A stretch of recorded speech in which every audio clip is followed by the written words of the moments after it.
Hello everyone, इस lecture में हम स्टडी करेंगे बेंडिंग ऑफ साइकिलिस्ट। बेंडिंग का मतलब होता है एक तरफ झुकना, एक तरफ अपने आप को वर्टिकल से अपने आप को झुका लेना। आपने देखा होगा जब हम साइकिल चलाते हैं और रास्ते में यदि कोई टर्न आता है, इस प्रकार का कोई टर्न, कोई घुमाव आ गया, तो हम क्या करते हैं, इस टर्न को सेफली क्रॉस करने के लिए, सुरक्षित रूप से क्रॉस करने के लिए अपने आप को एक तरफ बेंड कर लेते हैं। और किधर बेंड करते हैं? Toward the centre of this circular track, right. तो जब हम अपने आप को बेंड करते हैं, इसी का मीनिंग क्या है, बेंडिंग ऑफ साइकिलिस्ट। अब देखो हम बेंड किस लिए करते हैं।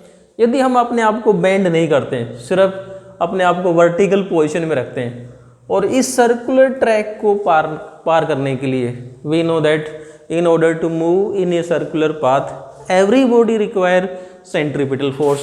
तो ये जो साइकिलिस्ट है, इसको भी क्या चाहिएगा? Centripetal force, right.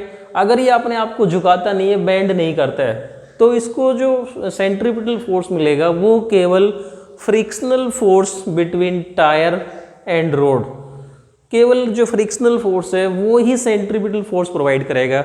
And we know that frictional force के द्वारा जो सेंट्रीपिटल फोर्स प्रोवाइड किया जाता है वो दैट इज़ नॉट रिलायबल। वहाँ पर जो कोफिशिएंट ऑफ फ्रिक्शन है उसकी वैल्यू चेंज होती रहती है। तो साइकिलिस्ट अपने आप को सेफ रखने के लिए क्या करता है, एक तरफ झुका लेता है, राइट। जब साइकिलिस्ट ने, देखो दिस इज वर्टिकल पोजीशन, ये अगर ये टायर है, this is the wheel of the cycle, अगर ये यहाँ से वर्टिकल यूँ होता तो इसकी पोजीशन सीधी यहाँ से ये होती। इसने अपने आप को एक तरफ बेंड कर लिया, तो जैसे ही बेंड किया तो जो नॉर्मल रिएक्शन है वो क्या हो गई, इस डायरेक्शन में। अगर ये अपने आप को वर्टिकल रखता है तो weight mg downward, normal reaction upward. Cyclist ने अपने आप को एक तरफ बेंड किया, then this is the direction of normal reaction, right. या यूँ कह दें कि मान लो साइकिलिस्ट ने अपने आप को थीटा एंगल पे बेंड किया, then we can say that यहाँ से जो नॉर्मल रिएक्शन है वो भी कितने एंगल पे चेंज हो गई, थीटा एंगल पे। Normal reaction is we know that normal to surface, right. अब क्या हुआ, यदि हम r को कंपोनेंट में रिजोल्व करेंगे तो r का इधर जो कंपोनेंट आएगा नॉर्मल रिएक्शन का, ये कौन सा होगा, r cos थीटा, और इसके परपेंडिकुलर जो कंपोनेंट आएगा this is r sin theta. तो ये जो कंपोनेंट r sin थीटा है, देखो यहाँ से क्लियर है कि this component is toward the centre of this circular track. इसका मतलब क्या हुआ, जब साइकिलिस्ट अपने आप को एक तरफ बेंड कर लेता है तो नॉर्मल रिएक्शन का एक कंपोनेंट कहाँ चला जाएगा, इस साइकिलिस्ट को सेंट्रीपिटल फोर्स प्रोवाइड करने में चला जाता है। दूसरा कंपोनेंट r cos थीटा क्या करेगा, this will balance the weight of the cyclist. So we can say that now we have avoid dependence on force of friction.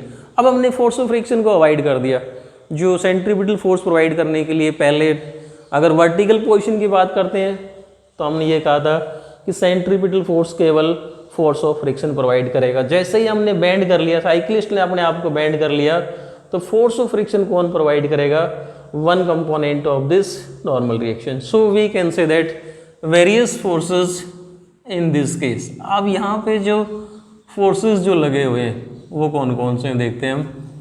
One component is r cos theta and this component r cos theta balances the weight, and another component कौन सा है, r sin theta, and that is equal to mv square upon r। यहाँ पर v क्या है, अगर हम ये मान लेते हैं let v is velocity of a cyclist, v मान लेते हैं साइकिलिस्ट की जो वेलोसिटी है, और r क्या मान लेते हैं, रेडियस ऑफ ट्रैक। ये जो सर्कुलर ट्रैक है इसका रेडियस क्या मान लेते हैं, r, और m क्या है, मास ऑफ साइकिलिस्ट। इस कंडीशन में यहाँ पर जो है एम वी आर सभी का मीनिंग हो गया। सो हम मान लेते हैं this is first, this is second. If you divide second by first तो क्या आएगा, देखो हमारे पास में r साइन को किससे डिवाइड करेंगे, r कोस से, r से r sine theta upon r cos theta is equal to, इधर डिवाइड कर देते हैं mv²/r को डिवाइड कर दो किससे, mg से, m से m कैंसिल हो जाएगा, इधर r से r कैंसिल, साइन बटे कोस क्या हुआ, tangent theta, and it will be equal to v²/rg। So we can say that finally हमारे पास में जो एक्सप्रेशन आती है एंगल ऑफ बेंडिंग के लिए आगे, tangent theta is equal to v²/rg। यहाँ पर ये थीटा क्या है, एंगल ऑफ बेंडिंग। साइक्लिस्ट ने अपने आप को वर्टिकल से जितना बेंड किया है, जितने एंगल से बेंड किया है, this theta is angle of bending, right. Theta is angle of bending, right. For safe turn we know that for safe turn, यदि हमें अपने आप को सुरक्षित टर्न लेना है तो थीटा क्या होना चाहिए, for safe turn theta should be small. देखो safe turn theta should be small, यदि हम अपने आप को ज़्यादा झुकाएंगे तो क्या होगा, साइकिल गिर सकती है, चोट लगने का डर है। तो उससे बचने के लिए हमें थीटा की वैल्यू थोड़ी सी करनी होती है, अपने आप को थोड़ा सा झुकाना होता है, right. So we can say that for safe turn theta should be small. अब यहाँ से थीटा की वैल्यू स्मॉल कब हो सकती है, देखो हमारे पास में दो पॉसिबिलिटी है, वेलोसिटी कम हो, रेडियस क्या हो, ज़्यादा हो। So we can say that for safe turn theta should be small, और थीटा को स्मॉल होने के लिए वेलोसिटी क्या होनी चाहिए, स्मॉल, एंड रेडियस क्या होना चाहिए, large.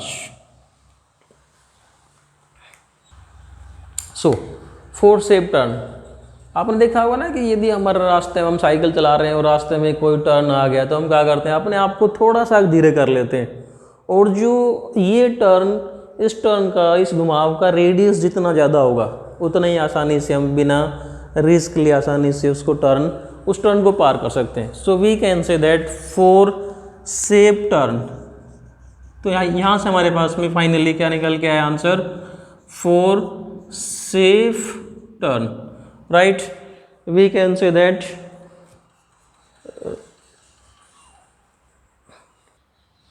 safe turn should neither be fast,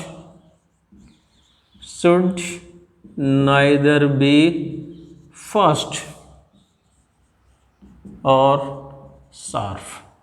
यदि हम सेफ टर्न की बात करते हैं तो सेफ टर्न के लिए ना तो स्पीड बहुत तेज होनी चाहिए और ना ही ये जो टर्न है ये बिल्कुल शार्प होना चाहिए, जैसे आपने सुना होगा एकदम से खड़ा मोड़ आना, इस प्रकार का टर्न नहीं होना चाहिए, right. So this is the condition for bending of A cyclist.